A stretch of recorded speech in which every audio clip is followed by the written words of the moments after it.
اعوذ باللہ من الشیطان الرجیم بسم اللہ الرحمن الرحیم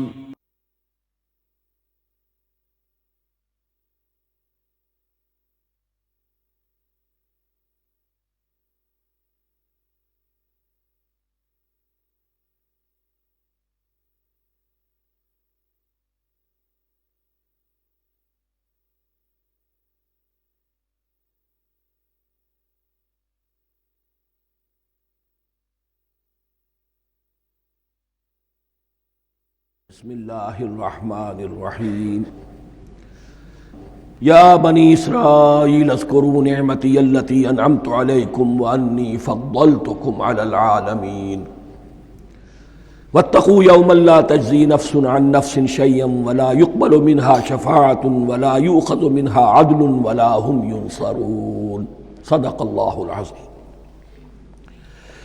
رب اشرح لی صدری ویسر لی امری واحلل عقدۃ من لسانی یفقہوا قولی۔ جیسا کہ میں نے عرض کیا تھا، سورہ بقرہ کے 5ویں رکوع سے اور 14ویں رکوع تک تو مسلسل، بلکہ 15ویں رکوع کی بھی پہلی 2 آیات شامل کرنی ہوں گی۔ یہ 10 رکوعوں سے 2 آیات زائد ہیں کہ جن میں خطاب کل کا کل بنی اسرائیل سے ہے۔ البتہ اس میں یہ فرق ہے کہ پہلا رکوع جو ہے وہ ان کو دعوت پر مشتمل ہے، نبی اکرم صلی اللہ علیہ وسلم پر ایمان لانے کی پرزور دعوت۔ بقیہ یہ 9 رکوع جو ہے یہ ان پر فرد قرارداد جرم ہے جو عائد کی جا رہی ہے۔ ہم نے تمہارے ساتھ یہ احسان و اکرام کیا، تم پر یہ فضل کیا، یہ کرم کیا، تمہیں یہ حیثیت دی، تمہیں یہ مقام دیا، تم نے اس طور سے اپنے اس مشن کی خلاف ورزی کی، اپنے مقام اور مرتبے کو چھوڑ کر اور دنیا پرستی اختیار کی۔ یہ جو 9 رکوع ہیں ان میں بنی اسرائیل کی تاریخ کا تو یوں سمجھیے کہ ایک بہت بڑا حصہ اور نمایاں اس کے فیچرز آئیں گے، لیکن یہ سمجھ لیجئے کہ اصل میں یہ امت مسلمہ کو بھی ایک پیشگی تنبیہ ہے کہ کوئی مسلمان امت جب بگڑتی ہے تو یہ چیزیں اس میں آ جاتی ہیں۔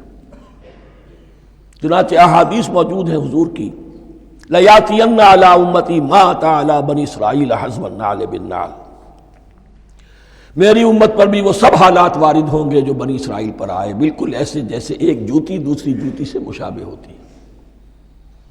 ایک اور حدیث میں فرمایا لَتَتَّبِعُنَّ سُنَنَ مَنْ قَبْلِكُمْ، تم لازماً اپنے سے پہلوں کی پیروی کرو گے۔ اور اس میں اس حد تک بھی آپ نے وضاحت کر دی کہ اگر وہ سابق امت مسلمہ، سابق امت، اگر وہ گوہ کے بل میں گھسی تھی تم بھی گھسو گے، اور اگر ان میں کوئی بدبخت ایسا اٹھا جس نے اپنی ماں سے زنا کیا تو تم میں سے بھی کوئی شقی ایسا ضرور اٹھے گا جو یہ حرکت کرے گا۔ اس اعتبار سے ان رکوعوں کو پڑھتے ہوئے یہ نہ سمجھیے یہ اگلوں کی داستان ہے، پچھلوں کی کہانیاں ہیں، نہیں۔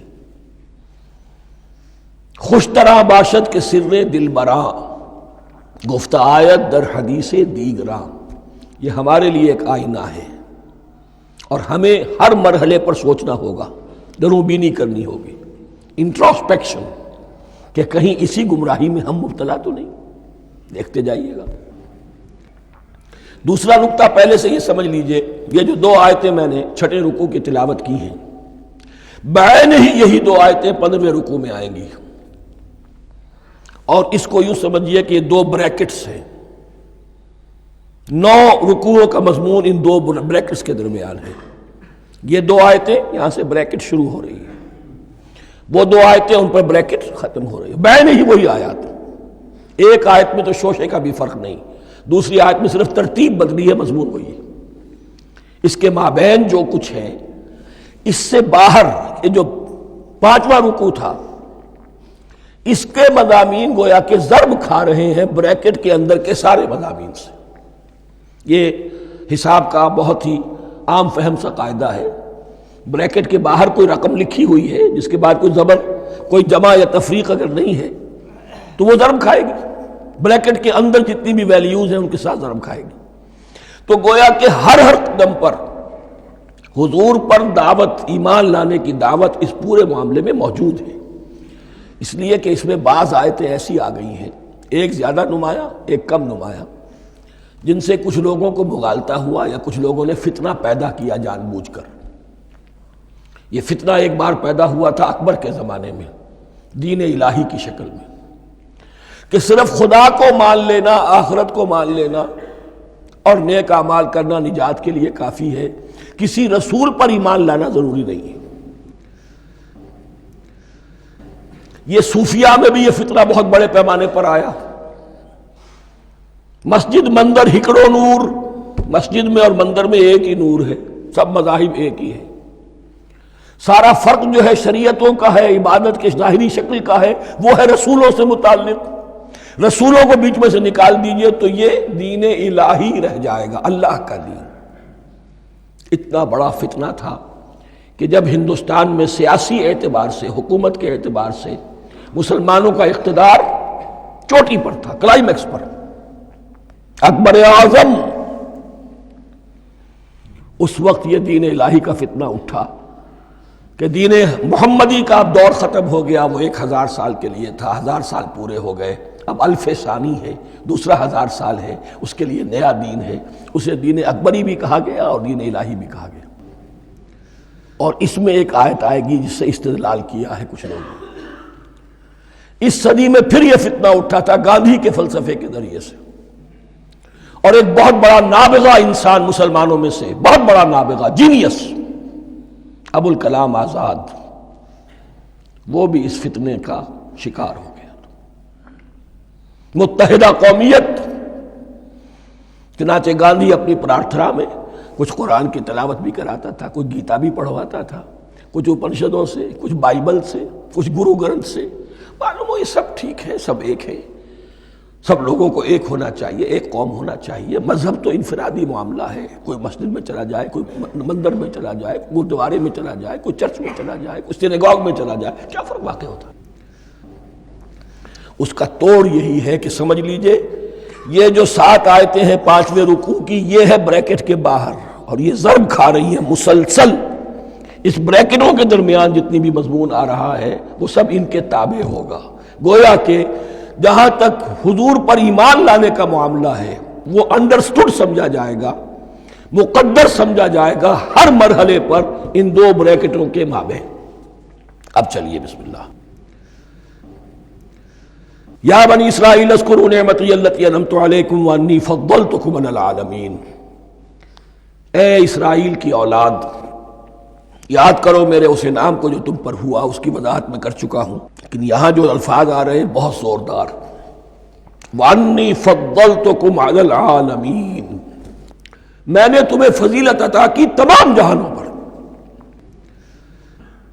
یہاں ایک قاعدہ نوٹ کر لیجئے، عربی نحو کا قاعدہ یہ ہے کہ کہیں ظرف جس میں کوئی شے ہے، ظرف کی جمع لے لیتے ہیں، مراد ہوتا ہے مظروف، ظرف کے اندر جو شے ہے اس کی جمع۔ تمام جہانوں پر فضیلت، کیا فرشتوں پر بھی فضیلت؟ نہیں، جہان والوں پر، تمام اقوام عالم پر تمہیں فضیلت عطا کی، یہ مطلب ہے اس کا۔ تمام عالموں پر، تمام جہانوں پر، یعنی تمام جہان والوں پر، اس انسان عالم انسانیت کے اندر جتنے بھی مختلف گروہ ہیں، نسلیں ہیں، طبقات ہیں، ان میں فضیلت۔ وَاتَّقُوا يَوْمًا لَا تَجْزِي نَفْسٌ عَن نَفْسٍ شَيْئًا، میں عرض کر چکا ہوں، اب تیسری مرتبہ پھر عرض کر رہا ہوں، اصل شیخ آخرت، محاسبہ آخرت، یہ مستحضر ہوگا تو انسان سیدھا رہے گا۔ اس میں کمزوری آ جائے، ضعف آ جائے تو باقی ایمان باللہ، ایمان بالرسالت، یہ نہ معلوم کیا کیا شکلیں اختیار کر لیں۔ دیکھیے اس آیت کے اندر 4 اعتبارات سے محاسبہ آخرت کا زور ہے۔ وَاتَّقُوا يَوْمًا، ڈرو اس دن سے، لا تجزی نفس عن نفس شیئا، جس دن کوئی جان کسی دوسرے کے کام نہ آ سکے گی، ولا يقبل منها شفاعہ، اور نہ کسی سے کوئی سفارش یا شفاعت قبول کی جائے گی، کیٹیگوریکل ڈینائل، ولا يؤخذ منها عدل، نہ کسی سے فدیہ قبول کیا جائے گا، ولا هم ينصرون، اور نہ انہیں کوئی مدد مل سکے گی۔ ہم نے طرح طرح کے عقیدے، شفاعت باطلہ کا تصور، اہل عرب سمجھتے تھے ہمیں یہ فرشتے جو ہے خدا کی بیٹیاں ہیں، یہ لات اور منات اور عزا ہم نے ان کے بت بنا رکھے ہیں، پوچھتے ہیں یہ اپنے ابا جان سے اللہ کی بیٹیاں ہیں نا، لاڈلی بیٹیاں، چھڑا لیں گے ہمارے ہاں بھی تصور ہے اولیاء اللہ چھڑا لیں گے۔ یا شفاعت باطلہ، خود حضور کی شفاعت کے بارے میں جو غلط تصورات ہیں، ایک شفاعت حقہ ہے، اس کی وضاحت کا یہ موقع نہیں ہے، وہ آیت الکرسی پہ جب ہم پہنچیں گے انشاءاللہ تعالیٰ اسی سورہ مبارکہ میں تو اس کی وضاحت بھی ہوگی۔ یہ سارے جو ہم نے جو گھڑ رکھے ہیں خیالات، ان کی نفی اس آیت کے حوالے سے کی۔ وَاتَّقُوا يَوْمًا لَا تَجْزِي نَفْسٌ عَن نَفْسٍ شَيْئًا، کوئی انسان دوسرے انسان کے کام نہیں آ سکتا۔ وَلَا يُقْبَلُ مِنْهَا شَفَاعَةٌ، کسی جان کی طرف سے کوئی سفارش قبول نہیں ہوگی۔ وَلَا يُؤْخَذُ مِنْهَا عَدْلٌ، نہ کوئی فدیہ قبول کیا جائے گا۔ وَلَا هُمْ يُنصَرُونَ، نہ انہیں کوئی مدد مل سکے گی۔ اب اس کے بعد اللہ تعالیٰ کے احسانات اور ان کی طرف سے جو ناشکریاں ہوئی ہیں ان کی بڑی تفصیل کے ساتھ اب بات چلے گی، تفصیل نہیں، تیزی کے ساتھ۔ یہ واقعات کئی 100 برس کے ہیں، لیکن ایک تو یہ کہ ان کی تفاصیل مکی صورتوں میں آ گئی ہیں، سب سے زیادہ سورہ اعراف میں ملے گی، اور بھی کئی صورتوں میں آپ کو مل جائے گی۔ یہاں پر تو پے بپے، جیسے کہ ایک قرارداد جرم کسی پر کی جاتی ہے تو اس میں سب گنوائے جاتے ہیں، تم نے یہ کیا، یہ کیا، یہ کیا۔ وَإِذْ نَجَّيْنَاكُم مِّنْ آلِ فِرْعَوْنَ، اور ذرا یاد کرو جب کہ ہم نے تمہیں نجات دی تھی فرعون کی قوم سے۔ يَسُومُونَكُمْ سُوءَ الْعَذَابِ، وہ تمہیں بدترین عذاب میں مبتلا کیے ہوئے تھے۔ يُذَبِّحُونَ أَبْنَاءَكُمْ وَيَسْتَحْيُونَ نِسَاءَكُمْ، تمہارے بیٹوں کو ذبح کر ڈالتے تھے اور تمہاری عورتوں کو زندہ رکھتے تھے۔ عورتیں تو پھر ان کے کام آتی تھی، گھر میں کام کاج کے لونیاں بنتی تھی، گھروں میں ڈال لیتے تھے، لیکن لڑکوں کو، اور یہ 2 موقع پر ہوا ہے بنی اسرائیل کے ساتھ، یہ بعد میں انشاءاللہ اس کی تفصیل آئے گی۔ وَفِي ذَلِكُمْ بَلَاءٌ مِّن رَبِّكُمْ عَظِيمٌ، اور یقیناً اس میں تمہارے رب کی طرف سے تمہارے لیے بڑی آزمائش تھی۔ وَإِذْ فَرَقْنَا بِكُمُ الْبَحْرَ، اور یاد کرو جب کہ ہم نے تمہارے لیے سمندر کو پھاڑ دیا یا دریا کو پھاڑ دیا۔ یہ ایک مختلف فی بات ہے کہ کس جگہ سے کراس کیا تھا بنی اسرائیل نے ایجپٹ سے سینائی پیننسولا آنے کے لیے، جزیرہ نما سینا میں۔ ایک رائے یہ کہ دریائے نیل کو کراس کر کے گئے ہیں، لیکن یہ بات غلط ہے، دریائے نیل تو مصر کے اندر ہے، وہ کبھی بھی مصر کی حد نہیں بنا۔ کسی کی رائے یہ ہے کہ جو خلیج سویز ہے، بحر قلزم جو ہے، ریڈ سی، وہ اوپر جا کر 2 کھاڑیوں میں تبدیل ہو جاتا ہے، خلیج عقبہ مشرق کی طرف اور خلیج سویس مغرب کی طرف، اور ان کے درمیان میں یہ سینائی پیننسولا جو ہے یہ تکون ہے، جیسے ہندوستان بھارت تکون ہے، ایسے یہ پیننسولا ہے، انڈین پیننسولا، سینائی پیننسولا۔ اور یہ سویس کینال تو بعد میں بنی ہے۔ خلیج سویس اور میڈیٹرینین بحیرہ روم کے درمیان یہ کچھ چھوٹی چھوٹی، اگرچہ چھوٹی تھی سمندر کے لحاظ سے، بہت بڑی بڑی جھیلیں تھیں، اور ان جھیلوں ہی کو پھر جوڑ جوڑ کر درمیان میں جو خشکی تھی اس کو کاٹ کر سویس کینال بنائی گئی ہے۔ تو اب تو یہ مسلسل ایک رابطہ ہے، لیکن معلوم ہوتا ہے کہ یا تو خلیج سویس کو کراس کیا ہے حضرت موسیٰ علیہ السلام نے، اور یہی میری رائے زیادہ یہی ہے، اس لیے کہ کوہ طور جو ہے وہ اس پیننسولا کی ٹپ پر ہے، نیچے ہے یہاں، جہاں پر ان کا قیام رہا اور جہاں پھر حضرت موسیٰ کو 40 دن کے لیے کوہ طور پر بلا کر اور پھر انہیں تورات دی گئی ہے۔ تو معلوم ہوتا ہے کہ جو خلیج سویز ہے اسے کراس کیا ہے۔ کراس کس طرح کیا ہے کہ حضرت موسیٰ کے عصا کی ایک ضرب سے سمندر پھٹ گیا۔ فَكَانَ كُلُّ فِرْقٍ كَالطَّوْدِ الْعَظِيمِ، دونوں طرف چٹانوں کے مانند پہاڑ کی طرح جو ہے وہ سمندر کھڑا ہو گیا، اس کے راستے میں سے یہ نکل گئے۔ اور پھر جب فرعون اور اپنا لشکر لے کر جب آیا ہے، اس نے سوچا ہم بھی نکل جائیں، وہ غرق ہو گئے، اس لیے کہ دونوں طرف کا پانی آپس میں مل گیا۔ یہ تھی کیفیت، اور معجزانہ کیفیت تھی، یہ کوئی فطرت کے یا نیچر کے اصول کے مطابق بات نہیں تھی، اور میں عرض کر چکا ہوں، آپ کو بتا چکا ہوں معجزہ کسے کہتے ہیں۔ وَإِذْ فَرَقْنَا بِكُمُ الْبَحْرَ فَأَنْجَيْنَاكُمْ، جب ہم نے تمہارے لیے یا تمہارے ساتھ سمندر کو پھاڑ دیا تمہارے لیے، تمہارے گزرگاہ بنانے کے لیے، تو تمہیں تو نجات دے دی۔ وَأَغْرَقْنَا آلَ فِرْعَوْنَ وَأَنْتُمْ تَنظُرُونَ، اور تمہاری نگاہوں کے سامنے فرعون کے لاؤ لشکر کو غرق کیا، تم دیکھ رہے تھے، یہ گزر چکے تھے، اس ساحل پر کھڑے ہیں، ادھر سے یہ داخل ہوئے ہیں اور پانی دونوں طرف سے آ کر مل گیا اور یہ غرق ہو گئے۔ وَإِذْ وَعَدْنَا مُوسَىٰ 40 لَيْلَةً، اور یاد کرو پھر جب کوہ طور پر ہم نے موسیٰ کو 40 دن کے لیے بلایا۔ ثُمَّ اتَّخَذْتُمُ الْعِجْلَ، ان کی غیر حاضری میں تم نے بچھڑے کی پرستی شروع کر دی، اسے معبود بنا لیا، من بعدہ، اس کی غیر موجودگی میں، وَأَنْتُمْ ظَالِمُونَ، تم بہت بڑا ظلم تھا جس کا ارتکاب کیا۔ ان الشرک لظلم عظیم، عظیم ترین ظلم جو ہے وہ شرک ہے، اور شرک جلی کی یہ شکل کہ بچڑے کو پوج رہے۔ ثم عفونا عنکم من بعد ذلک، پھر ہم نے تمہیں اس کے بعد بھی معاف کیا، یہ ہمارا کرم رہا ہے، ہماری رحمت رہی۔ من بعد ذلک لعلکم تشکرون، تاکہ تم شکر کرو۔ وَإِذْ آتَيْنَا مُوسَى الْكِتَابَ وَالْفُرْقَانَ لَعَلَّكُمْ تَهْتَدُونَ، اور یاد کرو جب کہ ہم نے موسیٰ کو کتاب اور فرقان عطا فرمائی۔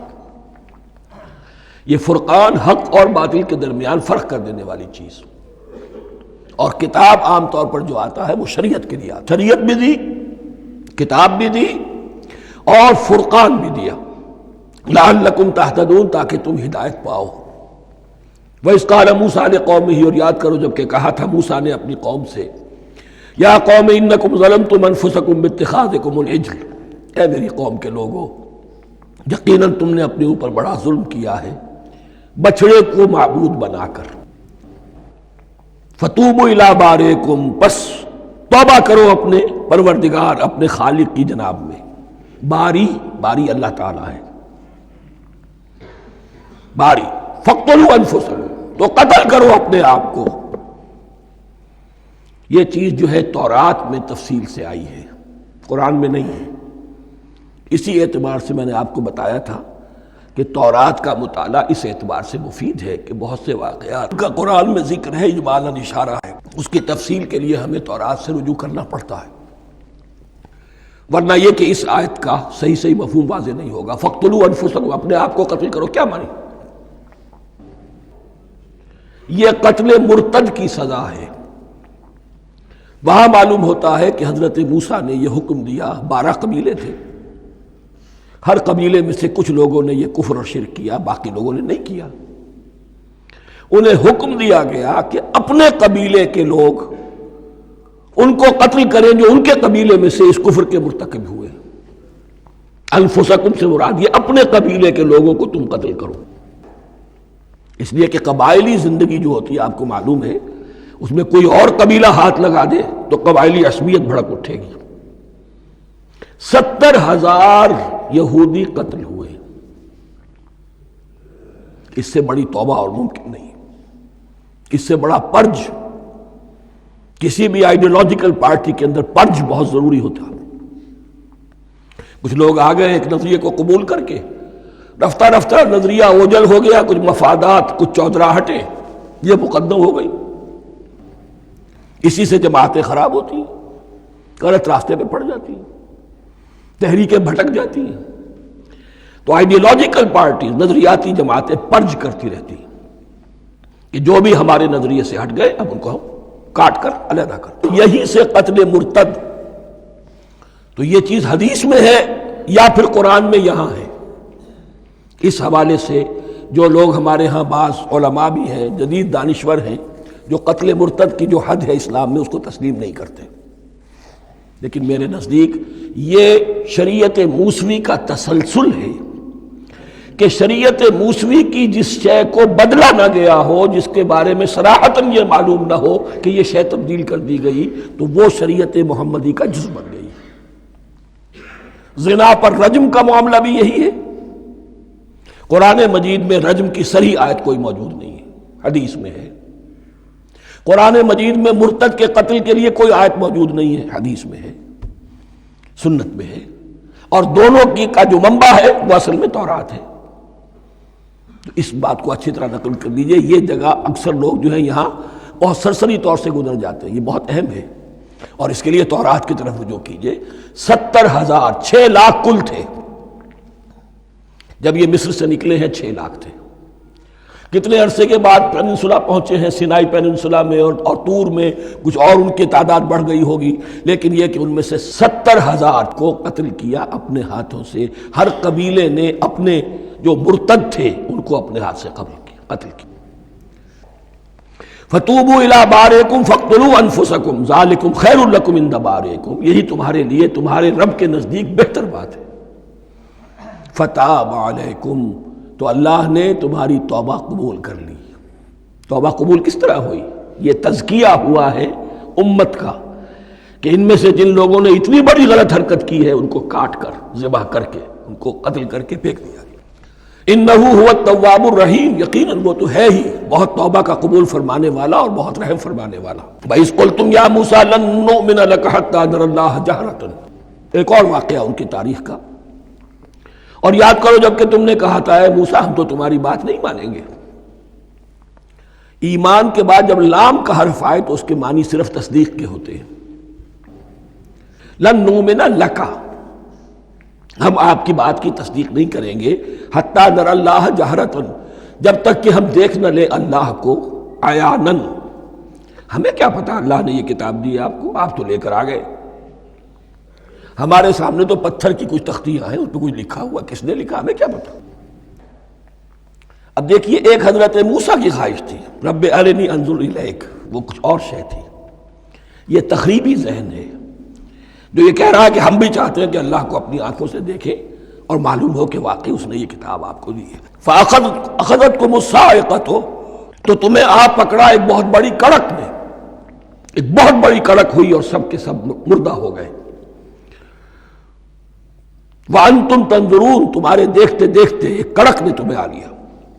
ثُمَّ بَعَثْنَاكُم مِّن بَعْدِ مَوْتِكُمْ، پھر ہم نے تمہیں دوبارہ اٹھایا تمہاری موت کے بعد. بعض لوگ اس کی یہ تعویل کر رہے ہیں کہ یہ موت نہیں تھی بلکہ بے ہوش ہو گئے تھے، یعنی جو بھی کڑک تھی اس کی وجہ سے سب کے سب بے ہوش ہو کے گر گئے.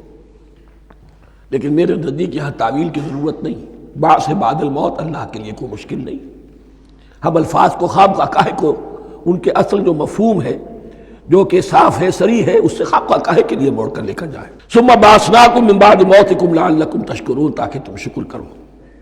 وظللنا علیکم الغمام وانزلنا علیکم المن والسلوى، اور ہم نے تم پر ابر کا سایہ کیا. اب 6 لاکھ کا قافلہ چل رہا ہے. سینائی پیننسولا، صحرا، کوئی اوٹ نہیں، کوئی سایہ نہیں، دق و دق، دھوپ کی تپش. تو اللہ کا فضل ہوا کہ ایک سائے کی طرح ابر جو ہے ان کے ساتھ ساتھ جہاں جہاں وہ جا رہے ہیں وہ ابر ان پر سایہ کیے ہوئے. وَأَنزَلْنَا عَلَيْكُمُ الْمَنَّ وَالسَّلْوَىٰ، کھانے کو کچھ نہیں تو من اور سلوہ نازل کیے گئے. من ایسے اترتا تھا رات کے وقت کہ جیسے شبنم کے قطرے ہوتے ہیں، لیکن وہ ہوتا تھا کسی ایسی چیز کا جس میں شیرینی تھی، اور پھر وہ زمین پر آ کر جم کر وہ ایک گویا کے دانہ بن جاتے تھے. یہ ان کا اناج ہو گیا. کاربوہائیڈریٹ سپلائی اس سے ہو گئی من سے. اور سلوہ ایک خاص قسم کا پرندہ بٹیر کی شکل کا جو بے پناہ بڑی تعداد میں ان کے بڑے بڑے جھنڈ آتے تھے شام کے وقت، اور وہ ان کے ڈیرا جہاں ہوتا تھا اس کے گرد وہ اتر آتے تھے، اور رات کی تاریکی میں یہ آسانی سے ان کو پکڑتے تھے، ان کو کھاتے تھے بھون کر، اور یہ ان کی پروٹین ہو گئی. پوری غذا جو ہے اللہ تعالیٰ نے ان کو فراہم کر دی. وَأَنزَلْنَا عَلَيْكُمُ الْمَنَّ وَالسَّلْوَىٰ كُلُوا مِن طَيِّبَاتِ مَا رَزَقْنَاكُمْ، کھاؤ ان پاکیزہ چیزوں کو جو ہم نے تمہیں عطا کی ہیں. وَمَا ظَلَمُونَا، ہم نے تو ان پر کوئی ظلم نہیں کیا. وَلَٰكِن كَانُوا أَنفُسَهُمْ يَظْلِمُونَ، لیکن وہ خود ہی اپنے اوپر ظلم ڈھاتے رہے، ہر قدم پر نافرمانی اور ناشکری. اس کی بھی ناشکری آگے آ جائے گی چل کر. من و سلوہ سے بھی ناشکری کی انہوں نے. وَإِذْ قُلْنَا ادْخُلُوا هَٰذِهِ الْقَرْيَةَ فَكُلُوا مِنْهَا حَيْثُ شِئْتُمْ رَغَدًا وَادْخُلُوا الْبَابَ سُجَّدًا وَقُولُوا حِطَّةٌ نَغْفِرْ لَكُمْ خَطَايَاكُمْ. اور یاد کرو جب کہ ہم نے تم سے کہا تھا اس شہر میں داخل ہو جاؤ اور پھر کھاؤ اس میں سے با فراغت جہاں سے چاہو جو چاہو. لیکن دیکھنا دروازے میں داخل ہونا جھک کر اور کہتے رہنا مغفرت مغفرت مغفرت، ہم تمہاری خطاؤں سے درگزر فرمائیں گے۔ اس آیت کو سمجھنے کے لیے ذرا تاریخی بات سمجھ لیجئے۔ صحرائے سینا میں آنے کے بعد اور یہ جو کتاب تورات انہیں مل گئی تھی، اس کے بعد حضرت موسیٰ علیہ السلام کے ہی زمانے میں انہیں جہاد اور قتال کا حکم ہوا۔ اس سے پوری قوم نے انکار کر دیا، یہ سورہ مائدہ میں آئے گا۔ اس پر اللہ تعالیٰ نے ایک سزا مسلط کر دی ان پر کہ 40 برس تک اسی صحرا میں بھٹکتے پھریں گے۔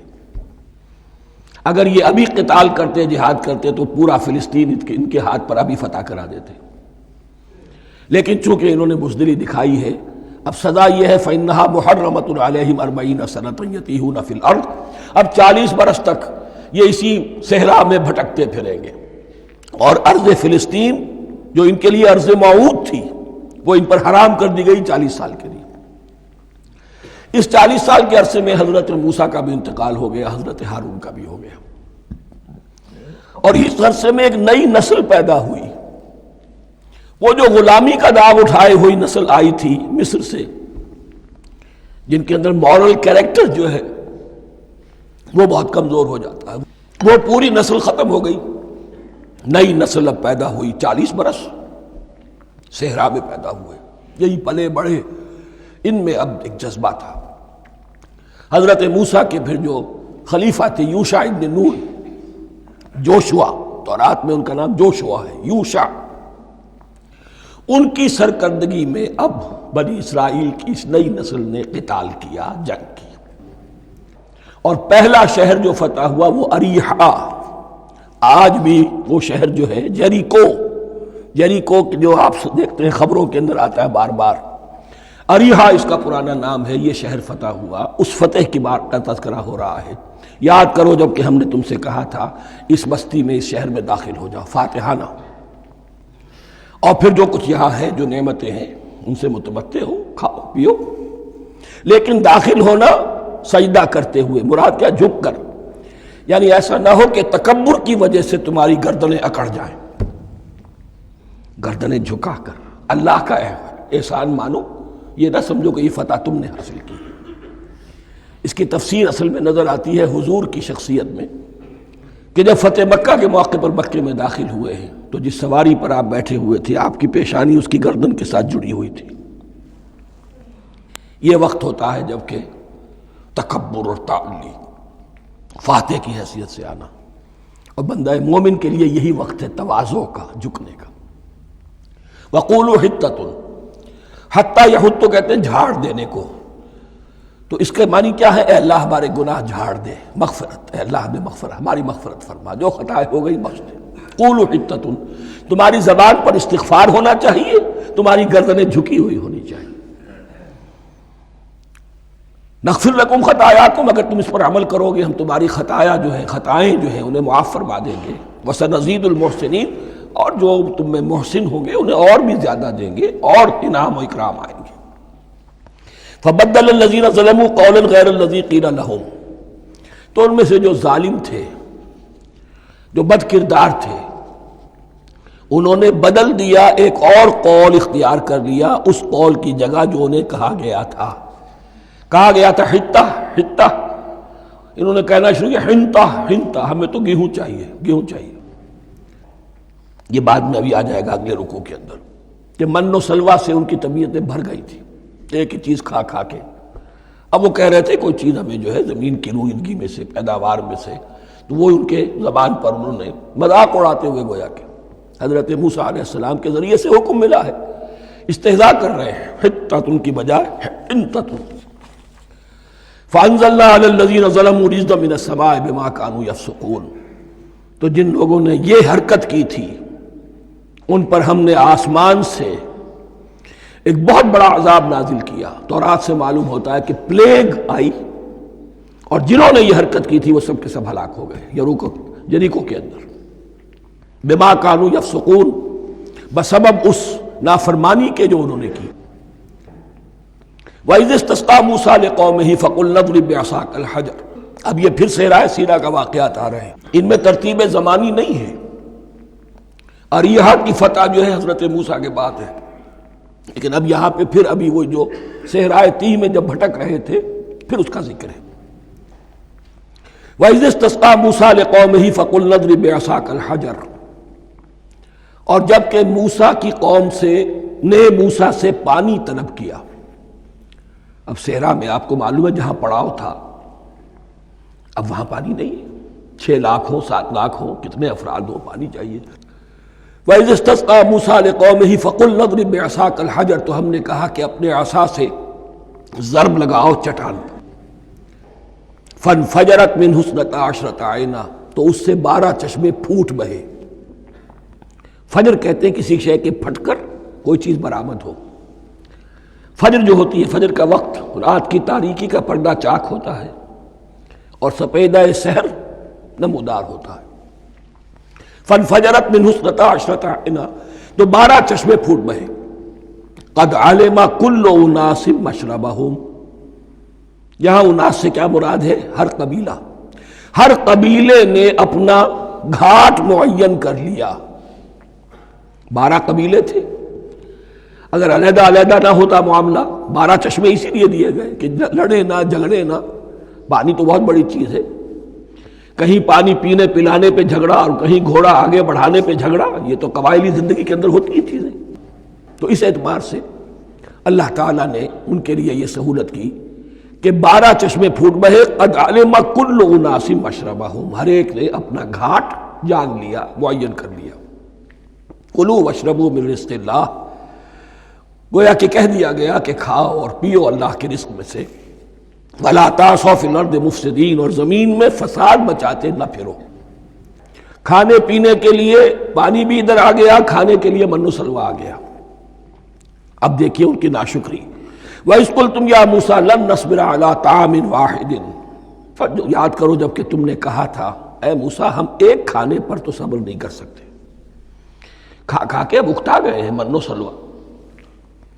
فَادْعُ لَنَا رَبَّكَ، تو ذرا اپنے رب سے دعا کرو، پکارو ہمارے لیے اپنے رب کو۔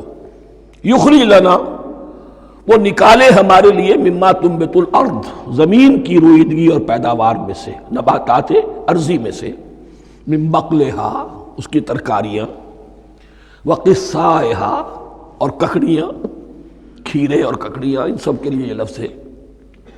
وفومہا، ایک ترجمہ گیہوں کیا گیا ہے لیکن میرے نزدیک زیادہ صحیح ترجمہ ہے لہسن، اور سرائے کی زبان میں بھی اور ممکن ہے کہ سندھی میں بھی ہو تھوم، تھوم کہتے ہیں لہسن کو، یہ فوم کی بدلی ہوئی شکل ہے، اس لیے کہ یہی علاقہ ہے جس میں عرب آئے تھے، تو عربوں کی زبان کے بہت سے الفاظ جو ہیں اس سرائے کی زبان میں خاص طور پر وہ بہت زیادہ، تو تھوڑی سی شکل بدل کر وہ کافی تعداد میں موجود ہے۔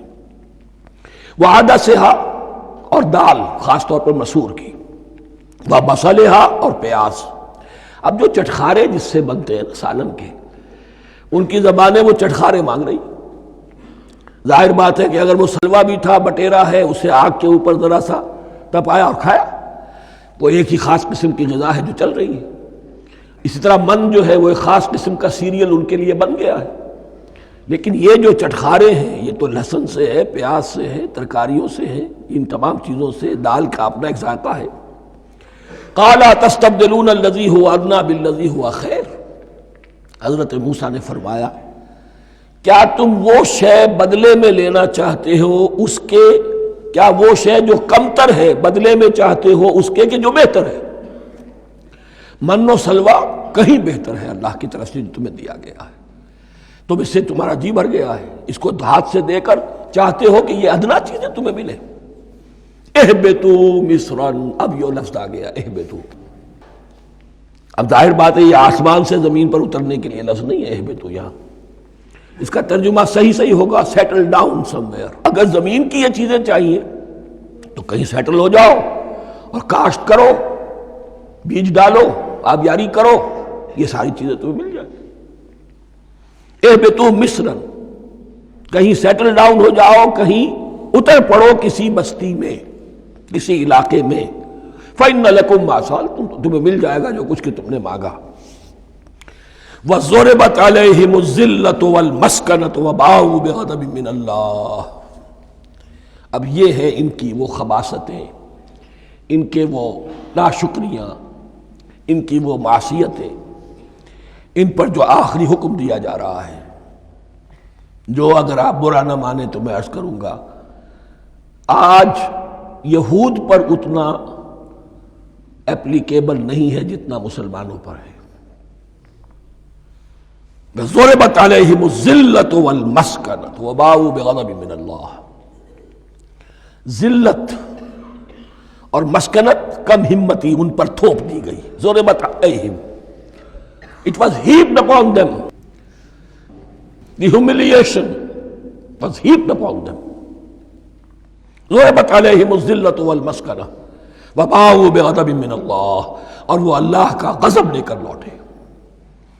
وہی امت جس کے بارے میں فرمایا وَأَنِّي فَضَّلْتُكُمْ عَلَى الْعَالَمِينَ، اسی امت کا پھر یہ حشر ہوا۔ کیوں ہوا؟ نافرمانی۔ تمہیں کتاب دی تھی کہ تم پیروی کرو، تمہیں کتاب دی تھی کہ اسے قائم کرو۔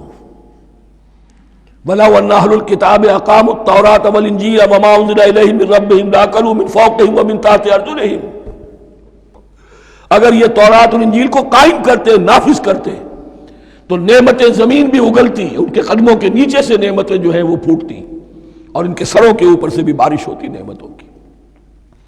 لیکن اگر تم نے اس کو چھوڑ کر اپنی خواہشات، اپنے نظریات، اپنے خیالات، اپنا تمرد، اپنی سرکشی، اپنی حاکمیت، اپنی مصلحتیں، اپنی عقل، اس کو بالا تر کیا، تو پھر جو قوم اللہ کے قانون کی، اللہ کی ہدایت کی، اللہ کی کتاب کی امین ہوتی ہے دنیا میں، وہ اللہ کی ریپرزنٹیٹیو ہوتی ہے، نمائندہ ہوتی ہے۔ اگر وہ اپنے عمل سے مس ریپرزنٹ کرے اللہ کو، تو وہ کافروں سے بڑھ کر مغضوب اور کافروں سے بڑھ کر مبغوض ہو جاتی ہے، مغضوب بھی مبغوض بھی۔ اس لیے کافروں کو تو دین پہنچانا تمہارے ذمہ تھا، تم نے دین ان کو کیا پہنچانا تھا، تم تو خود دین سے منحرف ہو گئے۔ آج اس جگہ پر امت مسلمہ کھڑی ہے کہ 1.25 بلین یا 1.5 بلین، 125 کروڑ عزت نام کی شے نہیں ہے، کہ عزت نام تھا جس کا گئی تیمور کے گھر سے۔ سارے معاملات دنیا کے G7 G15 کے ہاتھ میں ہیں۔ سیکیورٹی کونسل اس کے پرماننٹ ممبر کا ویٹو ہے، اور نہ سیکیورٹی کونسل میں اور نہ کہیں کسی G7 میں، نہ G9 میں، نہ G15 میں کوئی مسلمان ملک نہیں۔ کس نمی پرست کی بھیا کیستی، ہماری اپنی پالیسیز کہیں اور طے ہوتی ہیں، ہمارے اپنے بجٹ کہیں اور بنتے ہیں، ہماری صلح اور جنگ کسی اور کے اشارے سے ہوتی ہے۔ ریموٹ کنٹرول، یہ ذلت اور مسکنت۔ آپ کے ریڈیو پر، ٹیلی ویژن پر خبریں آتی رہیں کہ اتنے مسلمانوں کے ساتھ یہ کر دیا، اتنی مسلمان عورتوں کی بے حرمتی کر دی، لیکن یہاں ہم بیٹھے ہوئے اپنے اپنے دھندوں میں، اپنے اپنے کاروبار میں، اپنی اپنی ملازمتوں میں، اپنے اپنے کیریئرز میں، دنیا میں کیا کچھ ہو رہا ہے۔ بہرحال اس وقت یہ جو ہے، میں نے جیسا کہ عرض کیا تھا کہ یہ ہے تاریخ بنی اسرائیل کی، لیکن خوش طرح باشد کے سر دل براں، گفت آیت در حدیث دیگراں، یہ ہمارا نقشہ ہے آج اس آیت میں۔ ضربت علیہم الذلۃ والمسکنۃ وباؤوا بغضب من اللہ، اور یہ کیوں؟ ذالک بانہم کانوا یکفرون بآیات اللہ، یہ اس لیے کہ وہ اللہ کی آیات کا انکار کرتے رہے۔ وَيَقْتُلُونَ النَّبِيِّينَ بِغَيْرِ الْحَقِّ، اللہ کے نبیوں کو ناحق قتل کرتے رہے۔ ہمارے ہاں بھی مجددین امت میں سے کتنے ہیں جو جیلوں میں ڈالے گئے، جن کو ایسی ایسی مار پڑی ہے کہ کہا جاتا ہے کہ ہاتھی کو بھی وہ مار پڑتی تو برداشت نہ کرتا۔ احمد ابن حنبل کے ساتھ کیا ہوا؟ ابو حنیفہ جیل میں انتقال کیا، امام مالک کے کندھے کھینچ دیے گئے، اتار دیے گئے، منہ کالا کر کے اور اونٹ پر بٹھا کر پھرایا گیا۔ امام دار الہجرہ شیخ احمد سرہندی جیل میں رہے، سید احمد بریلوی اور ان کے ساتھیوں کو خود مسلمانوں نے تہہ تیغ کیا ہے۔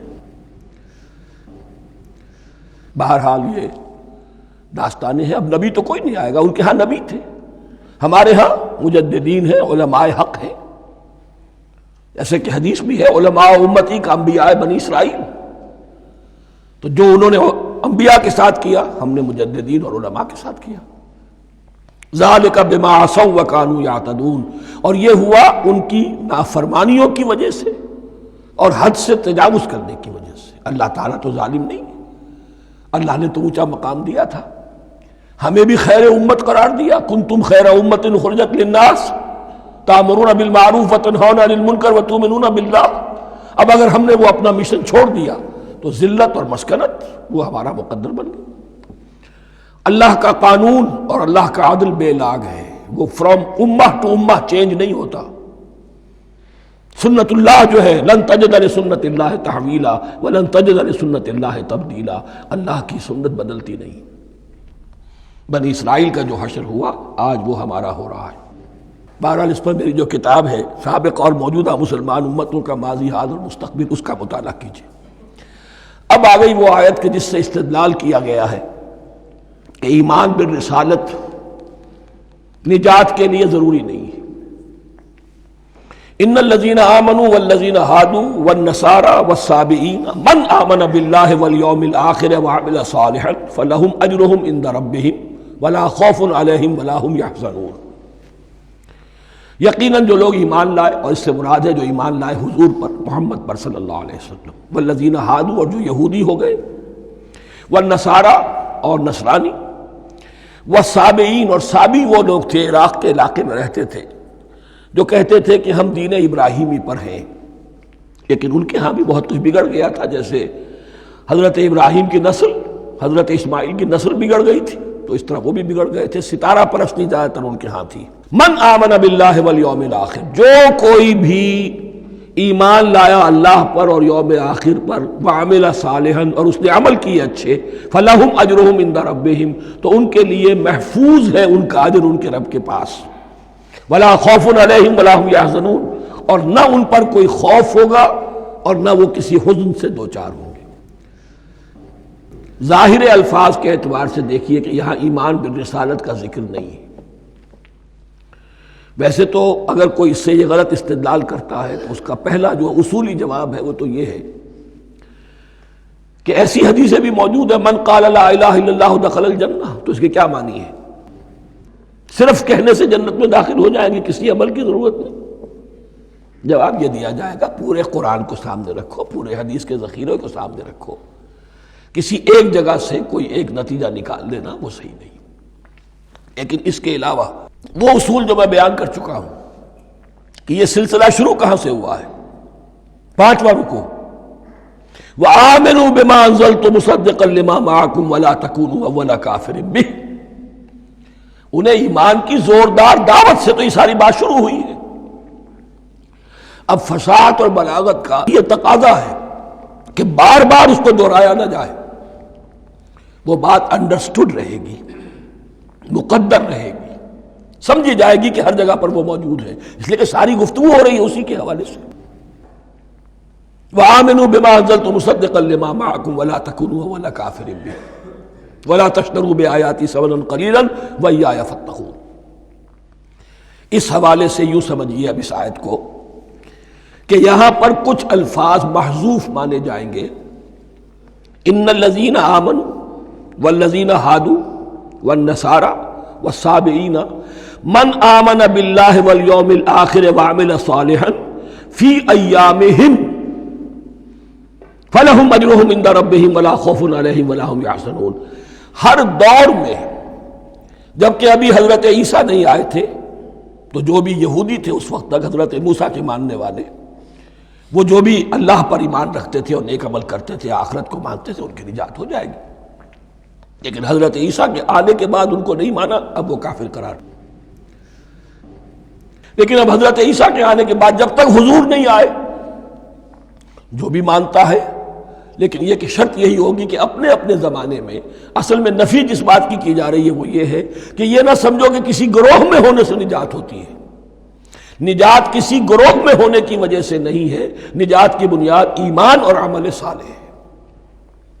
کسی رسول پر ایمان لانا اپنے دور کے رسول پر وہ تو لازم ہے، لیکن یہ ہے کہ اس پر ایمان تو لے آئے اور وہ عمل صالح نہیں ہے تو نجات نہیں ہوگی۔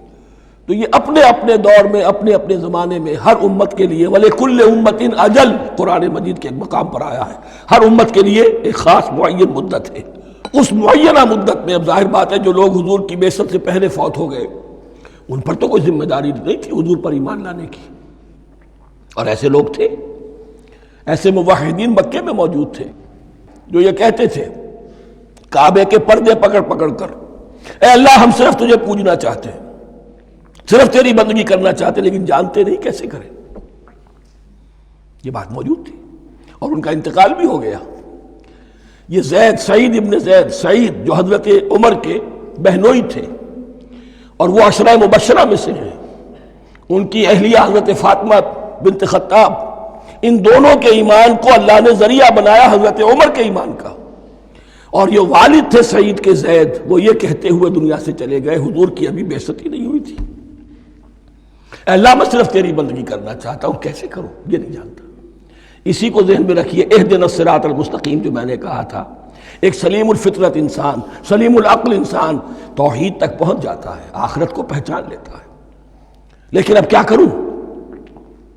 اس شریعت کے لیے، ان احکام کے لیے وہ دستے سوال دراز کرنے پر مجبور ہے۔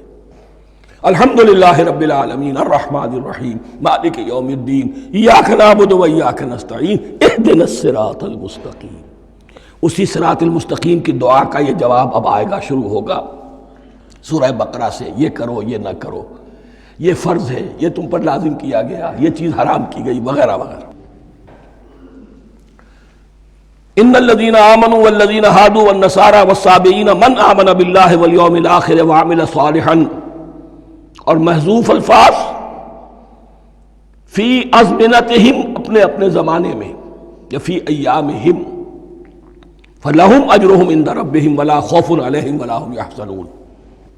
وَإِذْ أَخَذْنَا مِیثَاقَکُمْ وَرَفَعْنَا فَوْقَکُمُ الطُّورَ، اور ذرا یاد کرو جب کہ ہم نے تم سے عہد لیا، قول و قرار لیا، اور تمہارے اوپر اٹھا دیا طور کو، پہاڑ کو۔ جب تورات دی گئی تو اس وقت ایک کیفیت معجزانہ طور پر ایسی پیدا کی گئی، ان کے اوپر ایک رعب ڈالنے کے لیے اور خشیت قلب میں پیدا کرنے کے لیے کوہ طور اٹھا کر معلق کر دیا گیا۔ اس وقت کہا گیا خذوا ما آتیناکم بقوۃ، تو اس قول و قرار کے وقت ایک معجزے کی شکل یہ ہوئی تھی۔ وَإِذْ أَخَذْنَا مِيثَاقَكُمْ وَرَفَعْنَا فَوْقَكُمُ الطُّورَ خُذُوا مَا آتَيْنَاكُمْ بِقُوَّةٍ وَاذْكُرُوا مَا فِيهِ لَعَلَّكُمْ تَتَّقُونَ، پکڑو اس کو مضبوطی کے ساتھ جو ہم نے تمہیں دیا ہے، اس حدیث، اس کتاب کو، تورات کو، اس شریعت کو، ان احکام کو۔ وَاذْكُرُوا مَا فِيهِ، اور یاد رکھو اسے جو کچھ کہ اس میں ہے، لَعَلَّكُمْ تَتَّقُونَ، تاکہ تم بچ سکو۔ ثُمَّ تَوَلَّيْتُم مِّن بَعْدِ ذَلِكَ، پھر تم نے روگردانی کی اس کے بعد، اس میثاق کو توڑا، میثاق الست کو توڑا تھا، اور دوسرے یہ میثاق شریعت جو تم سے لیا گیا اس کو بھی توڑا۔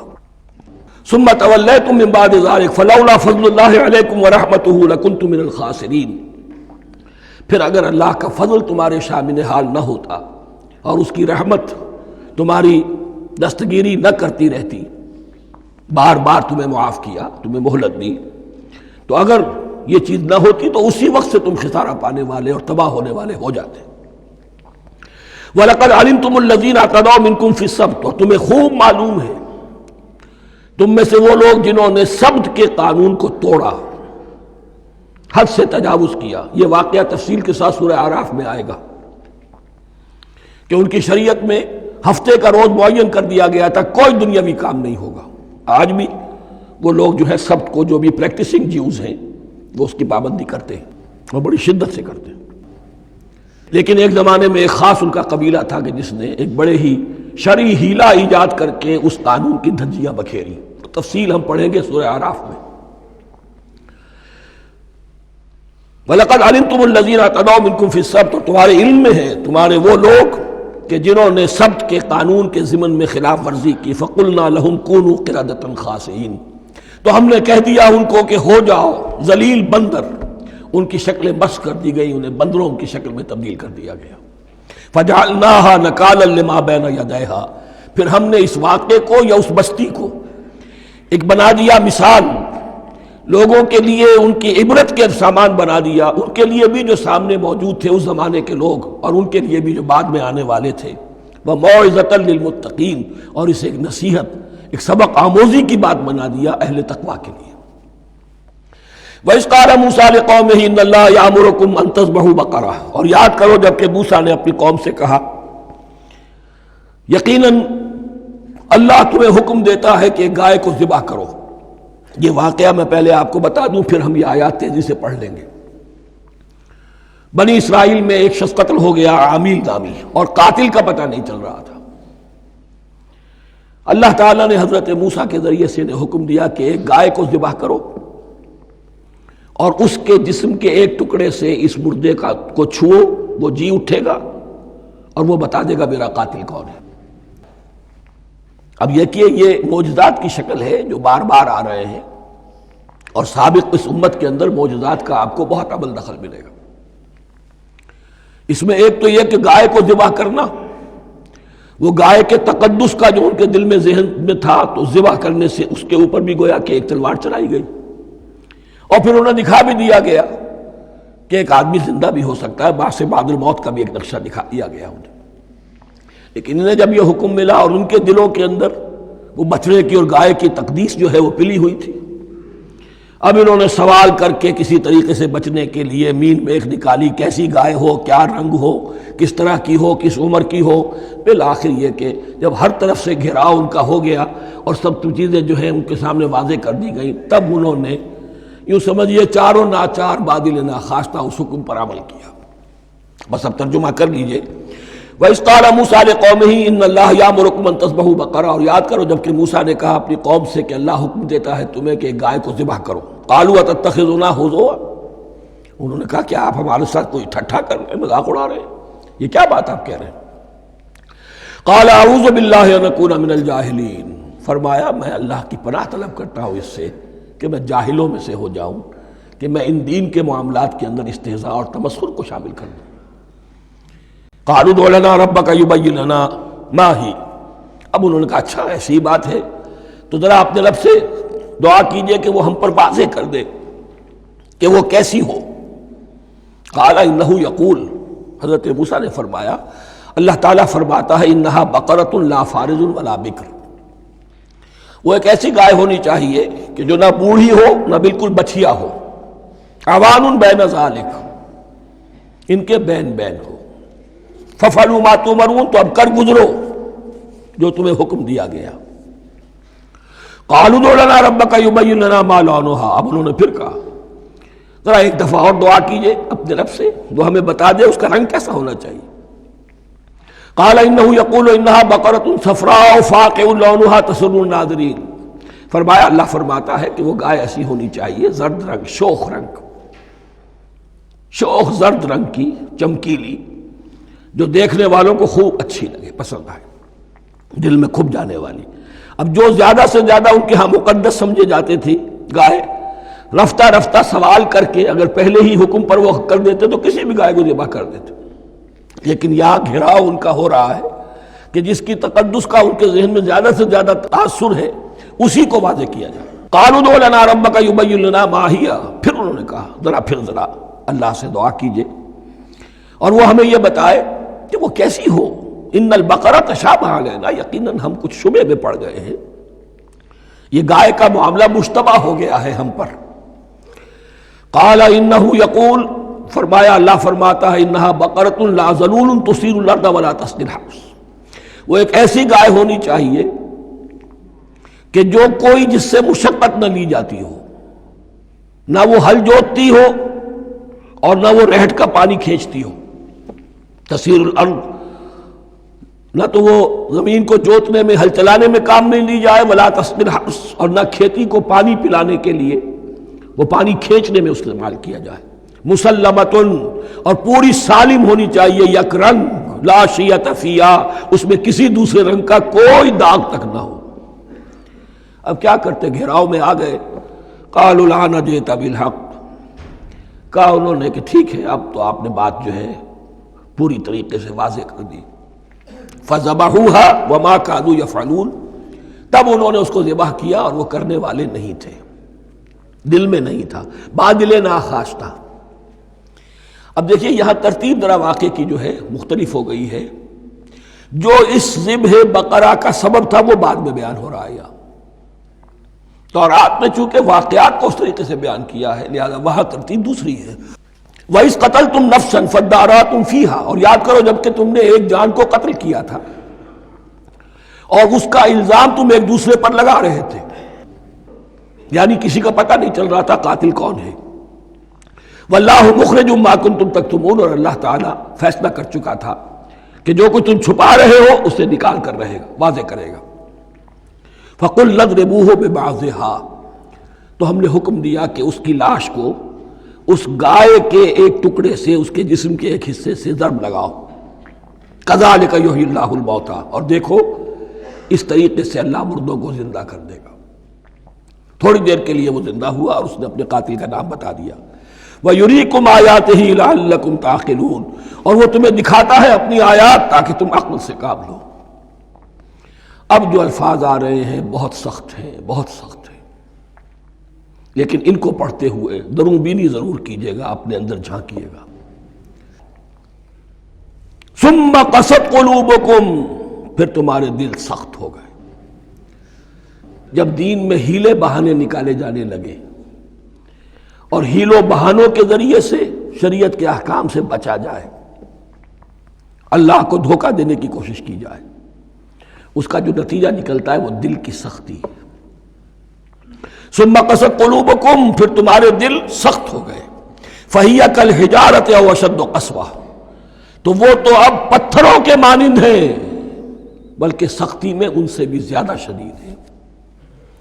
یہ ویسے بھی فصاحت اور بلاغت کا بھی بڑا ایک عمدہ مقام ہے قرآن کا۔ وَإِنَّ مِنَ الْحِجَارَةِ لَمَا يَتَفَجَّرُ مِنْهُ الْأَنْهَارُ، پتھروں میں سے تو ایسے بھی ہوتے ہیں جن میں سے چشمے پھوٹ بہتے ہیں۔ وَإِنَّ مِنْهَا لَمَا يَشَقَّقُ فَيَخْرُجُ مِنْهُ الْمَاءُ، اور ایسے بھی ہیں جو شق ہو جاتے ہیں، پتھر چٹانیں، ان میں سے پانی برآمد ہو جاتا ہے۔ وَإِنَّ مِنْهَا لَمَا يَهْبِطُ مِنْ خَشْيَةِ اللَّهِ، اور ان میں وہ بھی ہوتے ہیں جو اللہ کے خوف سے گر پڑتے ہیں۔ وَمَا اللَّهُ بِغَافِلٍ عَمَّا تَعْمَلُونَ، اور اللہ تعالیٰ غافل نہیں ہے اس سے کہ جو تم کر رہے ہو۔ یہ کیفیت جو ہے ثم قست قلوبکم فہی کالحجارۃ او اشد قسوہ، ہے کون؟ یا بنی اسرائیل اذکروا نعمتی التی انعمت علیکم وانی فضلتکم علی العالمین، جن پر 1400 برس ایسے گزرے کہ کوئی لمحہ ایسا نہ تھا کہ نبی موجود نہ ہو، جنہیں 3 کتابیں دی گئیں، لیکن یہ کہ اپنی بدعملی، عقائد میں بھی مین بیخ کر کے اپنے آپ کو بچانے کے راستے نکال لینا، اعمال میں بھی ہیلوں کے ذریعے سے، کتاب الحیل کے ذریعے سے اپنے آپ کو ذمہ داریوں سے مبرہ کر لینا، اس کا نتیجہ پھر یہ نکلتا ہے۔ اللہ تعالیٰ مجھے اور آپ کو اس انجام بد سے بچائے۔ بارک اللہ لی ولکم فی القرآن العظیم ونفعنی وإیاکم بالآیات والذکر الحکیم۔